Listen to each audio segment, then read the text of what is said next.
పవన్ కళ్యాణ్పై హత్యా ప్రయత్నం జరగబోతుంది అని కొన్ని వార్తలు వినిపిస్తున్నాయి. నక్సలైట్లు చంపాలని చూస్తున్నారు అని కొంతమంది, లేదు ఉగ్రవాదులు అని కొంతమంది. అసలు నిజానిజాలు ఏంటి అన్నది ఈ వీడియో చివరి వరకు చూడండి. పవన్ కళ్యాణ్ గారు ఎలాంటి మతాలకి వ్యతిరేకి కాదు. ఎలాంటి మతపరమైన గొడవలు పవన్ కళ్యాణ్తో లేవు. కాబట్టి ఉగ్రవాదులతో ఆ సమస్య ఎప్పుడూ లేదు. ఇక నక్సల్స్ మీరు చూసుకుంటే ఒక లేఖ రాశారు. ఆ లేఖలో ఏముంది? ఉప ముఖ్యమంత్రిగా పవన్ కళ్యాణ్ గారి బాధ్యతలు, ఆయన చేసే సేవలు అద్భుతంగా ఉన్నాయి, అందుకు మేము హర్షిస్తున్నాము అన్న విధంగా ఆ లేఖలో ఉన్నాయి. మరి ఇంతకీ చంపాలనుకున్నది ఎవరు, ఎందుకు? నరేంద్ర మోడీ గారి మనుషులే పవన్ కళ్యాణ్ గారిని హత్య చేయడం కోసం కుట్ర పన్నుతున్నారు. ఎందుకంటే అతి తక్కువ కాలంలో నరేంద్ర మోడీ గారికి చంద్రబాబు నాయుడు గారి కంటే కూడా, వేరే ఏ ఇతర రాష్ట్ర ముఖ్యమంత్రుల కంటే కూడా పవన్ కళ్యాణ్ స్నేహితుడిగా మారిపోయాడు.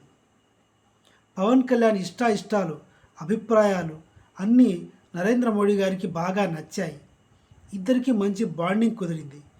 ఇదంతా జీర్ణించుకోలేని కొంతమంది రౌడీ మూకలు, పవన్ కళ్యాణ్ అంటే పడని కొంతమంది, అలాగే నరేంద్ర మోడీ గారంటే సరిపోని కొంతమంది ఈ కుట్ర పన్నుతున్నారు. దీని గురించి ఇంటెలిజెన్స్ వర్గం ప్రభుత్వాన్ని హెచ్చరించింది. అందుకనే పవన్ కళ్యాణ్ గారికి ఒక ముఖ్యమంత్రికి ఎంతైతే సెక్యూరిటీ ఉంటుందో, డిప్యూటీ మంత్రికి కూడా, ఉప ముఖ్యమంత్రికి కూడా అంతే సెక్యూరిటీ ఉండాలి అనే ఉద్దేశంతో Z+ సెక్యూరిటీ ఉంది. ఈ Z+ సెక్యూరిటీ కారణంగానే పవన్ కళ్యాణ్ గారు సినిమాలు చేయాలంటే చాలా కష్టంగా ఉంది. పబ్లిక్లోకి రావాలంటే కూడా చాలా ఇబ్బందిగా ఉంది. ఎటు చూసినా కనీసం 10 వాహనాలు కదలాలి, 10 నుంచి 20 వాహనాలు కదలాలి. ఏ షూటింగ్కి వెళ్ళాలన్నా 20 వాహనాలు కదలాలి. షూటింగ్ స్పాట్లో అన్నీ చెక్ చేయాలి పోలీసులు వెళ్ళి. ఇంత తతంగం ఉంది.